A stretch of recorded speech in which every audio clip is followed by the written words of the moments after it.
We're going to bring this meeting back to order. All right, good evening, everybody. Welcome to the Queen Anne's County Commissioners Meeting. This is a public meeting that is being aired live on our local cable television station, QACTV 7. These media broadcasts provide county citizens an opportunity to watch and review our scheduled public meetings. In addition to our live audience this evening, we are providing remote options for citizens to watch and participate in county commissioner meetings. Citizens may watch our meeting live at our website at qac.org/live or our television channel, Breezeline Channel 7 and PEG-01. Citizens may also participate by joining the live Zoom meeting by going to qac.org/public comment. Citizens may also email comments to publiccomment@qac.org. All comments received will be summarized during the press and public comment period on tonight's agenda. We acknowledge everyone's participation, and by attending, you acknowledge that this session is both recorded and aired. Press and public comment will be taken and is limited to 3 minutes per person. If you do care to speak, please sign up in the lobby. There's an information table out there to sign up. Comments longer than 3 minutes can be submitted in writing for the Commissioner's review. We will now stand and be led in the Pledge of Allegiance by Commission President Jim Moran. I pledge allegiance to the flag of the United States of America and to the republic for which it stands, one nation, under God, indivisible, with liberty and justice for all.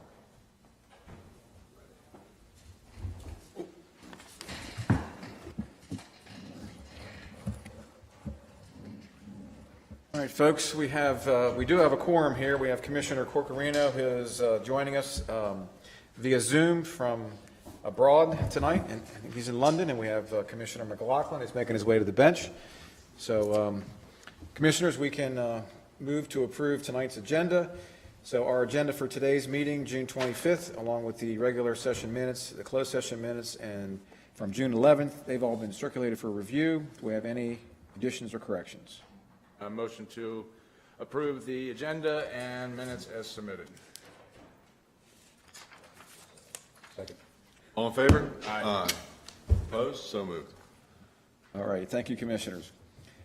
So we just held a closed session under the General Provisions Article, Section 3305B1, concerning boards and commissions, and under Section 3305B7 to consult with counsel. And I believe we have a couple appointments. I'm sorry. Oh, I'm sorry. Yeah. Board appointments, yep. Yep. All right. So We the have two first. for Department of Emergency Services, Okay. So I move. ESAC. I move to reappoint Steve Pringle to fill the vacancy on the Department of Emergency Service Advisory Council. This term will expire on June 30th, 2026. Second. Have a motion second. Any discussion? Seeing none, all those in favor signify by saying aye. Aye. Opposed? So moved. It's a delayed eye. He's got the little delay It's got to coming come all the way from from London. London. It Right. takes a while to get here. Takes a while, yeah. Speed of light, right? He'll be 3 votes behind us. Okay, that's all we had from the closed session. We can. Nope. Nope, got one more board. Oh, excuse me. Getting ahead of myself. Go ahead. I got it. All right, I move to reappoint Judy Corcorino. This term will expire 6/30/2028. I also move to appoint Yvonne Wright Carter to fulfill the remainder of a term that expires 12/31/2026. We have a motion and a second. Any discussion on this item? Seeing none, all those in favor signify by saying aye. Aye. And aye. 4-0. There we go. All right, okay. Okay. Moving on, now we can move to press and public comment. So we appreciate all citizens for taking time to express their views to the county commissioners. Comments are limited to 3 minutes per person. Comments longer than 3 minutes may be submitted in writing. This commission respects your desire and right to convey your message freely. When you come forward, please speak clearly at the standing microphone, state your name, your address, and your topic of interest. And in keeping with the dignity of our office, we ask that all views be expressed in a respectful and civil manner. June Clark. Good evening, Commissioners. First, let me apologize for being so late getting back to you concerning the handicap door at the Planning and Zoning building. I did meet with Lee, and 2 of his men were also with him. And he explained to me how the door was to stay open while the person was going through it. And at that time, it did not do that, so he said it would probably need some adjustment. Now, I've been there several times since then, and I can see no change in that door. It's still with a person with a wheelchair or a walker, and if they're by themselves, there is no way that they can go through those doors at the Planning and Zoning. I urge the County Commissioners to replace that door with either a push button or an eye door. I have talked to several people that have tried that with a wheelchair or a walker, and they said it is not compatible to them. So I urge each one of you to go out there and look at that door. That door will be replaced. Thank you. The hot Top list. of the list, yes. Thank you. Thank you. That's all we had to sign up. Would anybody else like to speak? All right. Email or, okay. This email comes from Isabel Starkey. Hello, I wrote to you guys previously. See the email below. I noticed that the ramp closure times have been extended for this coming weekend. This was sent last week. I assume this is due to complaints. I just want to say that I was on call this past weekend for the cardiac cath lab at Anne Arundel Medical Center and required to be within 30 minutes of the hospital and was able to go west over the bridge at 11:55 a.m. on Sunday, and there was no backup. I was also able to return to the island both Saturday and Sunday at 6:30 p.m. while traffic was thick and it was not bad. I hope the situation is watched carefully and is not based on the opinion of chronic complainers. Again, I understood the reasons for the closures, but strongly believe the times the ramps are closed should be as short as possible. That's all. Great, thank you. All right, we'll close press and public comment. All right, thank you, Commissioners. Okay, so we have two pieces of legislation, one of which is a hearing at 5:55. So do you want to move ahead and do the presentations with Mr. Chanley since he's here? And Well, then we can introduce come the back one. with that? We can do the first one if you want to do the introduction. Yeah, I'll introduce ordinance. Okay, well, if you want to turn then to the tab 7, legislation, we have one piece of legislation for introduction. This is for the Southern Kent Island Sanitary Project Water Softener County Ordinance request for introduction and a public hearing. This bill will prohibit the discharge of water softener brine backwash into the sewer system serving the Southern Kent Island service area for introduction. I'll introduce County Ordinance 2412. I thought this is a long time coming. Okay. All right. Okay, so we're a little ahead of schedule for our hearing, so Steve? I'll have Steve come up. All right. Director Chanley, come on up. We have actually two brief presentations under tab number 6. The first one is an update on the Bloomfield Farm Historic Preservation Plan for the Bloomfield Farmhouse dwelling. If it would be okay, Barton is on his way, and he was told it was going to be about 5:55 or 6 o'clock was his time for presentation, so I do have the second item, which is the Ferry we Point. can- Is it okay if we go ahead? Yeah, Sure, yeah. that's fine. Also in tab 6, item 2, we have an update on the Ferry Point project and a proposed extension for the DNR grant amount for execution as well. So, Steve Barrell, take it away. Great. We're here to give you a quick overview of what's going on with Ferry Point. We've been working on that with the grant for the last, at least 9 months or so, I'd say. Beryl is our project manager, and she's been deeply involved in it, so I'm going to go ahead and ask her to go ahead and present the information to you guys. All right, so we'll just provide you a very quick update on what's going on behind the scenes at Ferry Point. What you see here are the contour lines, just to give you a perspective about the 41-acre property that the county owns that is adjacent to the Chesapeake Heritage and Visitor Center. What you can see here is a historical picture of the outline, the footprint of Ferry Point since the 1800s. And that's a descriptor that really needs no explanation. The point, like so many other areas on Delmarva, is suffering a great deal of shoreline erosion. So that 1896, that was land all the way back to where that was? You go all the way out? Wow. Is that like 100 feet, 100 yards? That Guessing? is, Guessing? so that's, yeah, that probably is 75 to 100 feet, yep. And that's just a close-up shot. You can see there to the left of that photo, the project site in question. There is 229 feet, and that's a particularly vulnerable part of the shoreline, that eastern peninsula. Is there, are there rock? There is no revetment riprap? currently, so what you do see there in this photograph is one of the headlands, one of the groins that was installed in the 2013 project, and we'll talk a little bit more about that. But the context here is coastal resiliency. There are multiple forces: sea level rise, erosion, flooding, and also something known as subsidence, which is basically the sinking of Delmarva due to various forces. So that is the threat to Ferry Point. Here's a look after a hard rain. So what you've just seen is how we view Ferry Point, but this is how the rest of the world sees Ferry Point, and that's as it should be. We're just trying to preserve as much as we can. So the original habitat enhancement project took place in 2013. It combined the gray infrastructure that you asked about, Commissioner McLaughlin, with a number of natural infrastructure measures. And there's a very quick look at that before the construction. And then one of the headlands.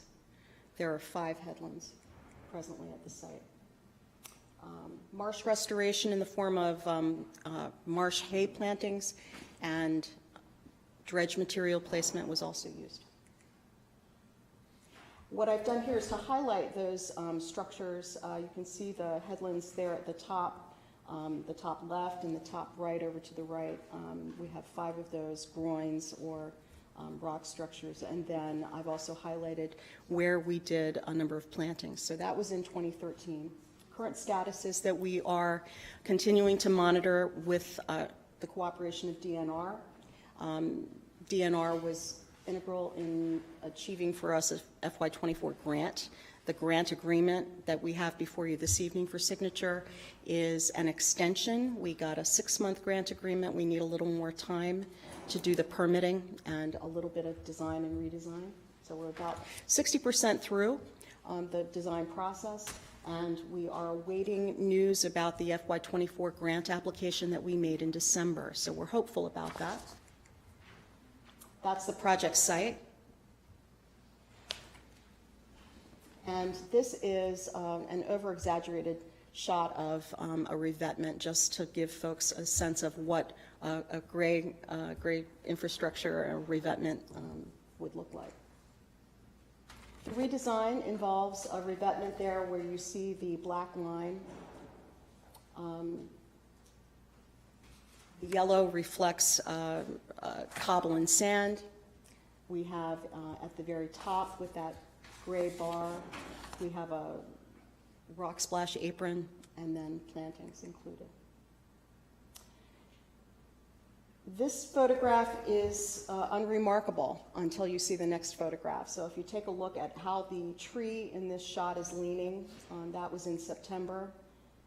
And in January, at the same site, the tree began to bank over and is beginning to take some of the shoreline with it. So one of the reasons that Ferry Point is such an important project is that it acts as a physical barrier to all of those natural forces with coastal resiliency that I pointed out earlier, but it's protecting the Narrows. And this shot here, which highlights the location of Ferry Point as it relates to Kent Narrows, says everything. Thank you. So I will move to execute the Coastal Resiliency Program Capital Project Grant Agreement Extension with the Department of Natural Resources in the amount of $25,750. Second. We have a motion and a second. Any discussion? Seeing none, all those in favor signify by saying aye. Aye. Opposed? So moved. Thank you. Ms. Burrow? Patrick's up. I'll step aside. You want to have Barton go next? Not you, the other Patrick. Pat You want to do the hearing now? Yeah, it's 5:55, right? Yeah, we can. All right. All right, Commissioners, you can turn back to tab number 7, item 2. We have ordinance 24-11. This is an act concerning interest on unpaid property tax to establish interest to be charged on unpaid property tax in Queen Anne's County by adding that language into the law. So, Mr. Thompson, legal ad, please. Ready?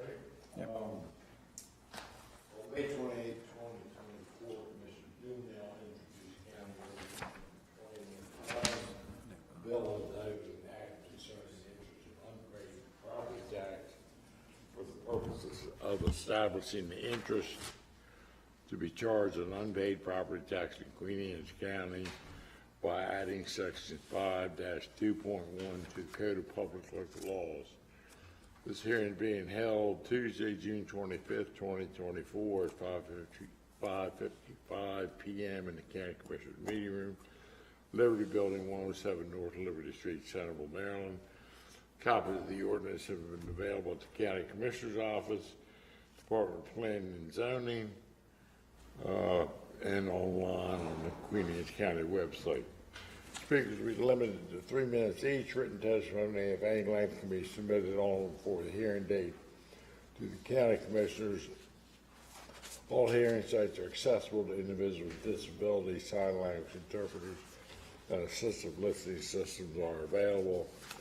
Part of the record in the proceeding will be a certificate of publication indicating the notice of tonight's hearing was published for 2 successive weeks in the Daytime Record Observer, newspapers of general circulation in Queen Anne's County. I don't believe anyone signed up. Is there any, has any comment with respect to County Ordinance 2411? Short and sweet. You want to keep it open for 2 weeks? And Commissioners, this is kind of a housekeeping item. We Yeah, do this. this is no change in the interest that's charged on delinquent taxes. Right. It just, I was doing something else and I came across a section that in the state law that says Queen Anne's County has to set their interest by law, and there's nothing in our code that sets it. I suspect it was set back before there was a county code, back over. Doesn't change anything, it just simply puts it in the code. Make it. Motion to adopt County Ordinance 2411. We have a motion and a second. Any further discussion? Seeing none, all those in favor signify by saying aye. Aye. It is 4-0. Thank you. Thanks, Pat. Have a good night, Pat. Thank you, Mr. Thompson. Appreciate that. All right, Commissioners, then back to presentations, tab 6. We have the Bloomfield Farm Historic Preservation Plan. We have Steve Chanley, Director Chanley, Barton Ross, Katrina Tucker, and they have the presentation up on the screen here. It's also in your books. Tab 6, Item 1, pages 1 through 12. All right. Thank you. So tonight we've got an overview of the study of Bloomfield Farm about the historic house there. Barton Ross and Associates have been working on this for a couple years. They've got a lot of time invested in it. We've got a grant with MHT that we're fulfilling, and it's going to provide some information. There was a survey that went out, but I don't want to take your thunder too much. But I'm going to go ahead and turn it over to Barton and Katrina and let them go ahead and fill you in on what they found out from the public and where we're going. Terrific. Thank you, Steve. So yeah, I'm Barton Ross. I'm a historic architect. We've been working on the Bloomfield Farm for a couple years now. This is Katrina Tucker, who helped get the grants to help underwrite the study that we ended up doing and help us pay other professionals to do some work. And can we do it ourselves? Okay. Let's see. All right, terrific. All right, so just to back up, you're all familiar with Bloomfield Farm, where now it's White Marsh Park. It's a recreational fields and everything, which are off to the left here.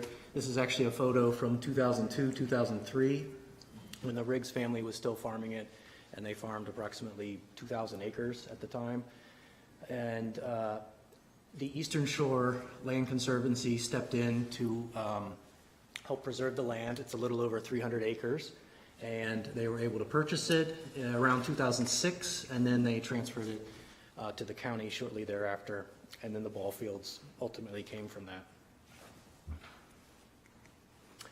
So this is a photo of the Bloomfield farmhouse. It's the house right there at the end of the lane when you drive up. This is from World War I. So this is what it used to look like, obviously very different than it does today. And it's a really neat house. I mean, this is honestly one of the most historic and interesting and neatest homes in the entire county. And you can see it was very different. The portion on the left is actually from before the Revolutionary War. It's a 22 by 24 section, and it actually used to be across the street. And we have records back in the 18th century that when the farm passed hands, they moved it across the street, and it became the focus of the new farmhouse. The portion on the right was built in 1797, and we know that not only from documentary evidence, but we were able to hire a dendrochronologist, and he drills into the wood, and he's actually able to tell you exactly what season it was felled. So, and it's also really neat. The part on the left is made of poplar, which is extremely rare for the time. The part on the right, obviously, is oak, which is much easier to date. This is what it looks like today. After World War I, the entire structure was raised up, obviously to get more space for the family. So the portion on the left and the hyphen were raised up to 2.5 stories. And you can see how it looks today. There's some outbuildings that still remain behind the building. It was stuccoed over early in the 20th century, and that is slowly falling off. So actually the brick underneath of it's in pretty good condition. The stucco is just flaking off, and obviously, ultimately, you'd want to take that off. This is a historic photo from World War I looking behind the house, and you can see again when it was just 1.5 stories. The portion on the right was the kitchen that they added onto the house. The oldest section is there in the middle at the corner, and then there's the hyphen, and then the larger section, which dates from 1797, had a big 2.5-story porch on the rear. And this is what it looks like today. And this vantage point is from, the train depot, which is to the left of us of the INS photo. And obviously the depot is still waiting to be fixed up itself. It was moved from Centerville out to the farm 20 years ago, maybe. So that wasn't really part of our study, but it could be tied in with the whole master plan for White Marsh Park. And you can see there's a lot of space. So the county, I think there's a lot of potential here for the county, like economic potential to host events or, whatever you'd want out there. You could have a tent, you could rent a tent. We could have a catering kitchen where the old kitchen is now. So I think there's a lot of really interesting possibilities. We were able to hire Lane Engineering to do a more detailed survey right around the outbuildings and the farmhouse. One of the issues is, getting water and sewer out to the site, whether the county ever even wants to do that. Right now, it does not exist. So what use eventually goes out there obviously has to be taken into account for that. So it's on the well. Decommissioned well. Yes, but for low intensity uses, unless you wanted to really upgrade everything, which obviously would be very costly. So, but one of the good things is why we would not need to upgrade is we hired engineering firms, so we were able to hire Silcox to do structural assessment. He was actually involved years ago when it was proposed to be the Women's Museum. I brought him back. And then on the right is Henry Adams, who's a mechanical, electrical, plumbing engineer, who's actually working on the courthouse. And they basically did an entire assessment of the electrical system and everything that needs to be upgraded. But one thing for the water is, because it's historic, we wouldn't actually have to sprinkler the building. So there's another water system that we would not need to bring to the site, which would save the county a lot of money. So recently, I guess last Friday was the deadline. We had a 3-week survey that went out. And thank you to Todd and his staff for trying to get that onto the county website. We actually had well over 369 responses, which is pretty good for a couple weeks about a historic property in the county. So we were very happy with that. We had some good questions, basically about should the house be saved, what could it be used for, what's the best benefit for the county. And we were surprised, 85% of respondents said they want to, restore the building and keep the building, that it's a gem in the community and they'd like to see it preserved. And we also looked at what would be the final use of Bloomfield House, and overwhelmingly, it was some kind of a public use. So tourism, getting people to use it. We don't want some like derelict, building just sitting out there collecting dust. We want it to be used. And that was also the feedback we got a couple weeks ago when we went and talked to the Prad board. And they had some really good ideas that we took to heart. One of them was kind of a destination playground. That was one of the best ideas that came out of it, which is when all the kids are there playing on the fields, the younger kid or the older kid, or, they don't want to sit there watching their sibling the whole time, so maybe they can go over a playground or something. And that was a really good idea we thought that could easily be incorporated into the property. So this is Lane Engineering's master plan from 2016, I want to say. And the Bloomfield Farmhouse is right there in the middle. So, as you drive up the old driveway, which is now the public road, the house is, you can't miss it. It's right there as you drive in. And so, right now it's kind of like, hey, what's that old building falling down? And we want it to be, kind of a really important feature that the county can be proud of and pat themselves on the back about. And so actually Lane Engineering had some good ideas on this a few years ago, which was to make it, they called it a rural heritage center, public, facility. But they also have in yellow, you see there's a loop road that goes around. And that was one of our ideas, is how do we get parking near the building that won't damage any archaeological stuff? And actually, Lane, I think we could follow this master plan. It's a really good idea. You have the loop road, all the parking could go back there. You have overflow parking, which would be behind the blue pole barn that exists now. And then you preserve all the vistas, the view sheds, the vistas, it looks beautiful. You can still see the train depot, you get around that. And then you preserve this big green open space in the back, which could be this destination playground, something to be utilized by the public when they go and visit White Marsh Park for all the parks and recreational facilities. And so, we thought this was a good blueprint, and this is actually what we were going for anyway, and could be easily accommodated.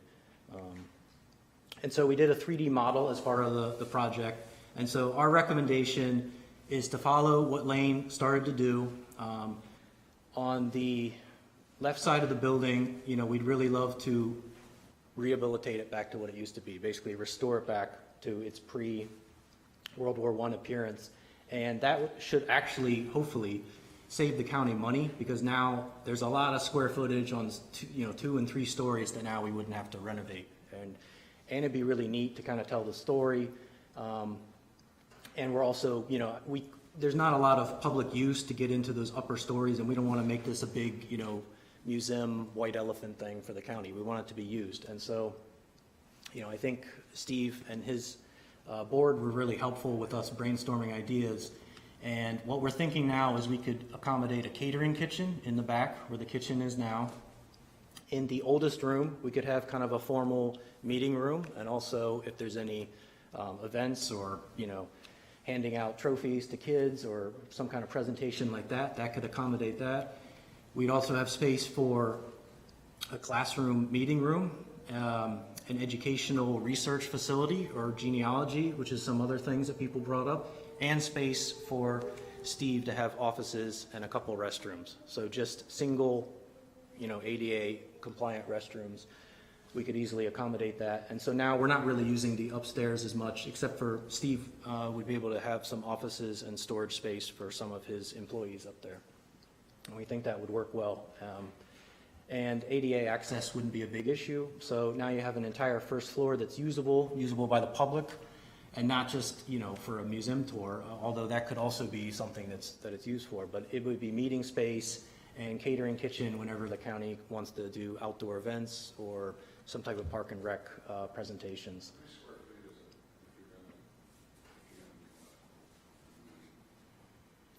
Or a wedding or something. The building itself? Usable space. I mean, we're chopping it back to maybe 3,500, 4,000 square feet total. You said the left side is from the 1700s? Both are 1700s, but the left side dates from before the Revolution. So we're talking 1770, somewhere around there. And so we think if we did this whole thing, we could get it in a cost area of maybe 1.2, 1.4 million, somewhere in there, which is still 25% of what the original Women's Museum budget was, which was like 4.5 million. So, and that's because we're chopping back a lot of the space. We're not providing access or elevators to everything. We're only providing 1 or 2 ADA restrooms, that's it. So we're trying to do the bare bones minimum to make it usable for the county and not, you know, it'd be a showpiece, but at the same time, not costing, you know, a really crazy amount of $4 to $5 to $5 million, so.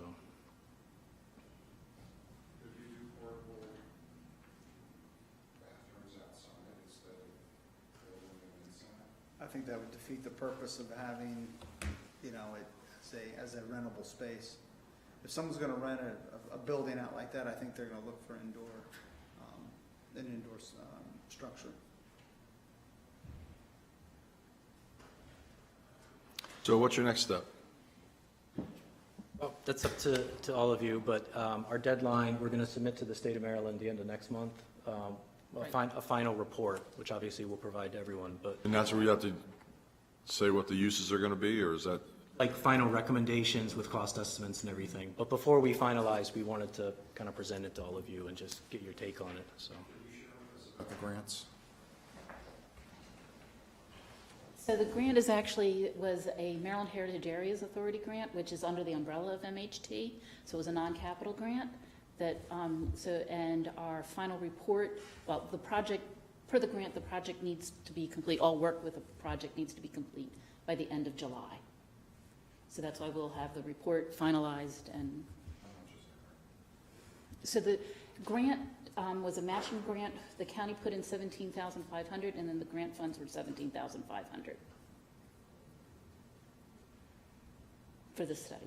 So to restore it or to remove the upper part, the middle part, and do the bathrooms, where will we get grants for that? Depends what the county wants to do to pursue other grant opportunities. We are aware that the county is not interested in putting an MHT easement on the property. That was one of the holdups from the previous iteration of the project, was you'd have a facade easement, which then the state of Maryland could dictate what you can and can't do. And we wanted to stay away from those kind of strings for the county. So part of would also be what are we, in order to look for other opportunities for grants, what is it that you want to do? What is the building going to be? So that we can structure the grant application around that. And we're hoping by making the building flexible the way we're envisioning it, that there'd actually be opportunity for the county to get some payback on the expenditures. And, you know, if you could rent it out or, you know, rent it out for events or something, you know, I think you could really make your money back pretty quickly if that's, you know, obviously advisable for all of you to move forward with. But we think that that could help offset the cost, because grants aren't going to pay for the whole thing. Usually the grants are more like a 1-to-1 match anyway, so it's definitely very helpful. Restoration. Right, right. Most grants are looking at 50-50 match cash. Yeah.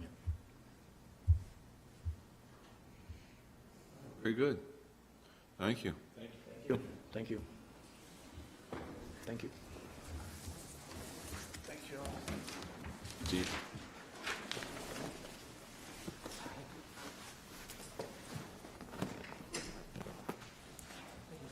All right, Commissioners, next up we have the Department of Public Works.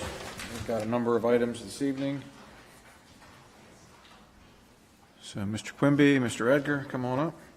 So if you want to turn to tab number 2, under Public Works, tab 2, item 1, pages 1 through 27. This is the Amoresco Solar Pilot Project Aggregate Net Metering Program Credit Purchase Agreement. If you recall, we heard this proposal back at the end of May, and the board directed Mr. Quimby to go ahead and develop this with his colleagues at Amoresco. This would provide a power purchase agreement for a new solar array that will be constructed in Cecil County to provide clean energy to 68 of our county accounts and potentially saving the county about $35,000 to $40,000 per year. Move to execute the Amoresco aggregate net energy metering credit purchase agreement in order to generate solar energy credits which will be applied to reduce county electrical energy costs. I further acknowledge that to fully consummate the deal, a licensing agreement and sublease agreement will need to be executed in the near future. We have a motion and a second. Any discussion? Who's going to track to see if we're actually saving money? Me? Can't wait. And none of this is being built in our county. This No, is it's all in being Cecil. built in Cecil. We're just tapping into it. It just has to be in Delmarva's distribution area. Do it everywhere. They do it everywhere. That's it. All day, every day. From Cecil, they farm. No, all over the country, all day, every day. That's how they do it. Patrick? Okay. And anything else? Wait, I think he's asleep. yeah. He's in the war room. We woke him up. He's There good. you go. Well, all righty, well then on this item, all those in favor signify by saying aye. Aye. There you go. 4-0. All right, thank you, Commissioners. Item number 2, on pages 28 through 45, this is for the Crumpton building renovation. This is a State of Maryland Capital Projects Grant Agreements. As you know, the Maryland General Assembly has authorized grant funding in the amount of $300,000 to support the renovation of the old Crumpton School building.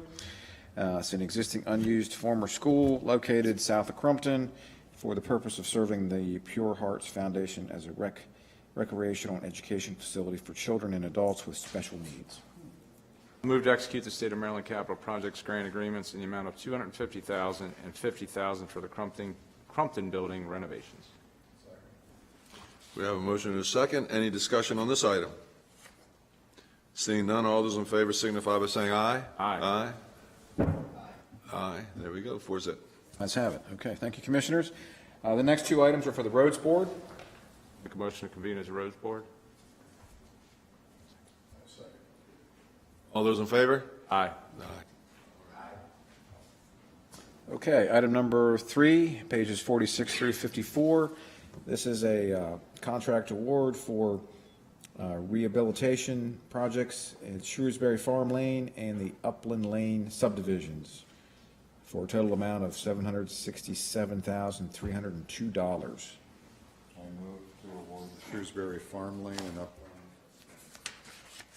Rehabilitation Project to David Bramble of Chestertown in the amount of $767,302 via the existing rehabilitate Piedmont employee parking lots contract. Second. We have a motion and a second on this item. Any discussion? Seeing none, all those in favor signify by saying aye. Aye. 4-0. Commissioners, item number 4, also for the Roads Board, pages 55 through 57, is the FY 2025 Slurry Seal Resurfacing Program contract with Slurry Pavers of Richmond using the Cecil County contract, and this is for $485,490. Award the FY 2025 Slurry Seal Resurfacing Program to Slurry Pavers Incorporated of Richmond, Virginia, using the existing Cecil County contract IFB B-23-16. Second. We have a motion and a second on this item. Any discussion? Rolling right along. All those in favor signify by saying aye. Aye. Opposed? So moved.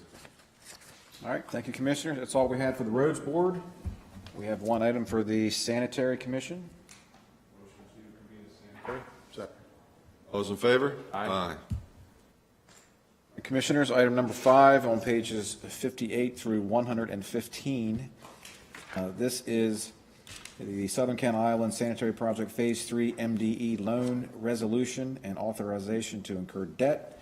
This is a second resolution prepared by County's Bond Council to enable the sanitary district to incur debt up to $12,030,189 to fund the eligible cost associated with serving Phase 3 of the SKI sewer project with county sewer. This includes Kentmore and Queen Anne Colony subdivisions. I move to execute the MDE loan resolution in order to secure Maryland Department of Environment loan funding to fund the ongoing sewer improvements for Phase 3 of Southern Kent Island Sanitary Project, and further move to accept the format of the loan agreement. I have a motion and a second on this item. Any discussion? All righty, all those in favor signify by saying aye. Aye. Aye, there you go. And I do note that the adoption of the resolution has to show in both sanitary and general minutes, Has to show what? both in the sanitary district minutes as well as in the normal minutes, for whatever reason, but just. Make that happen, Mr. Quimby, I promise you that. All right, We appreciate all that input, Alan. appreciate it, gentlemen. Well Thanks, done. guys. All right, We needed some faces in here, that's, all right. Yeah. All right, Commissioners, we have some action items to cover as well this evening. If you want to turn to tab 3, we've got 5 additional action items tonight for your consideration. So first one, tab 3, item 1, pages 1 through 44. This is the another franchise agreement. This one was with Talkie Cable franchise agreement. And we all know Talkie's been working here in Queen Anne County for a number of months, but we have successfully negotiated a proposed cable TV franchise agreement with Talkie. They are a wired internet provider that also offers video services and uses our rights-of-ways, so we are obligated to have a franchise agreement with them. So we have one with Comcast now, Breezeline, so this will be the third, so we have great competition now in the county. And so we're satisfied with this agreement, providing equity amongst the 3 providers. And I don't know if our, we have Tom Cohen and Tom Robinson, or Dan Cohen and Tom Robinson. If there's any questions about this, they'll be joining us, I think, via Zoom. But they were the attorneys that helped us with development of this agreement as they did with Comcast. To execute the franchise agreement between Queen Anne's County and Talkie Communications Incorporated. second. We have a motion and a second. Any discussion? Happy to see this, that's for sure. Absolutely. Absolutely, yep. All right, seeing none, all those in favor signify by saying aye. Aye. Opposed? Aye. So moved. Right. Aye. Commissioners, and we'll tell them to get out to Symphony Village ASAP, right? Absolutely. Good Lord. All right, item 2, Commissioners, on pages 45 through 50 is the annual FY 2025 MACO dues. And our participation has built a great relationship with MACO, and the dues are once again frozen, and they've been constant now for 15 years. 15, yeah. Move to approve payment for Maryland Association of Counties FY 2025 dues in the amount of $15,113. I have a motion and a second. Any discussion? Seeing none, all those in favor signify by saying aye. Aye. All right, thank you, Commissioners. Our next item, item 3, pages 51 through 57. This is from our Department of Planning and Zoning. This is the FY 2025 impact fee schedule. And as you know, each year in July, the amount of residential development impact fees is automatically adjusted to account for inflationary increases in construction costs. We do have a process that establishes the utilization of the most recent 20-city annual national average data from the Engineering News Record. This year, the increase is 1.5%. As you know, we were pursuing some adjustments in the legislation that would allow us to use these impact fee dollars for other items beyond just expanding of schools and services and facilities. So as such, that process is ongoing. We're going to continue with that effort. So at this point, staff is once again, like we did last year, recommending to keep the fees flat and do a 0 increase this year, which the commissioners can choose to do, but that is the recommendation, to hold these impact fees flat this year. To keep the FY 25 impact fee rate at 0% in accordance with the county code 18.3 through 6C. Second. We have a motion and a second. Any discussion on this item? Seeing none, all those in favor signify by saying aye. Aye. There you go. Moving on, thank you, Commissioners. Item 4, pages 58 through 64. This is for the broadband long driveway program. These are some refinements. As you know, we were awarded $1.1 million from the state's difficult to serve properties grant to assist with the expansion of networks using our long driveway grant program. And to be consistent with that program, we wanted to include a couple of adjustments, one of which is to allowing the completion for service drops to extend that from June 30th to December 31st, 2025. Another option to apply for the program via the website or email as well. And then regarding hardship waivers, the affordability connectivity program that provided discounts to citizens via the federal grant was no longer offered. However, moving forward, we would consider those qualified for the Lifeline support program and cover that additional cost for applications that are below the income thresholds. I move that we approve the recommended revisions to the long driveway grant program to align with the state grant. Second. We have a motion and a second. Any discussion on this item? Just kudos to Megan and the crew again. Yeah. Another home run hit. Good Yep. grief. They just keep getting it done. Getting it done. For those who can't afford it, I hope that things can be worked Yeah, out. oh yeah. I mean, we will help them for sure. Awesome. All those in favor signify by saying aye. Aye. All right, Commissioners, thank you very much. Our last item, item number 5, is the long-anticipated memorandum of understanding between the Midshore Regional Counties and Maryland Environmental Services for solid waste disposal. And this, we have successfully concluded negotiations to extend the in-service life of the Midshore 2 Regional Landfill in Caroline County through 2042.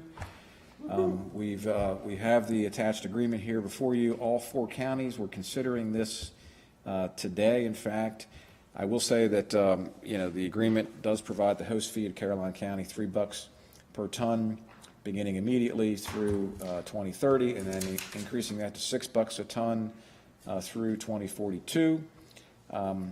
Caroline County did review this morning and at their meeting earlier today, and they have I think 4, 5 additional changes. These are very late changes. They had informed us that they were fine with the agreement as written, but we received these changes. We've reviewed those with staff and council. Queen Anne's County, speaking for Queen Anne's County, we're agreeable with their changes. A couple of the changes are going to require MES's concurrence. I did speak with them today as well, and I think they're going to be fine, but their counsel was out of the office today, so but I think we're ready to move this along. I move to execute the amended and restated memorandum of understanding by and between the Midshore Regional Counties and the Maryland Environmental Service for solid waste disposal. Two motions here? I'll do the You can do second them- one. you can do them Want me to do individually. both at the same time? You can Okay. either way. And then I also move to designate the county administrator as contractual representative to give and receive any notice or other communications required by this MOU or take any action in regard to the interest of Queen Anne's County. We have a motion and a second on this item. Any discussion? We're almost there. We're almost to the end of the driveway, so God willing and the river don't rise, we'll get this thing done here in the next week or two, I hope. All those in favor? Signify by saying aye. Aye. There we go. All right, he's more of a pirate, you know what I mean? All Aye. All right. Hey. Missing Jimmy Buffett. Yes, he is. All right, thank you, Commissioners, for your patience on that item, and we'll hopefully get that wrapped up here with our friends in Caroline, Talbot, and Kent counties in the next few days. And that's all we had for new business, so we can move into press and public comment. Nobody? Would anybody like to speak? Would You're the the only one only here. person like to speak?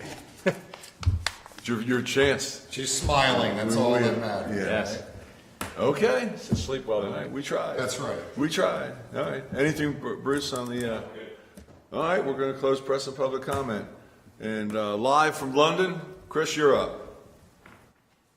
Sounds like a lead into Saturday Night Live. That's a good job, Jim.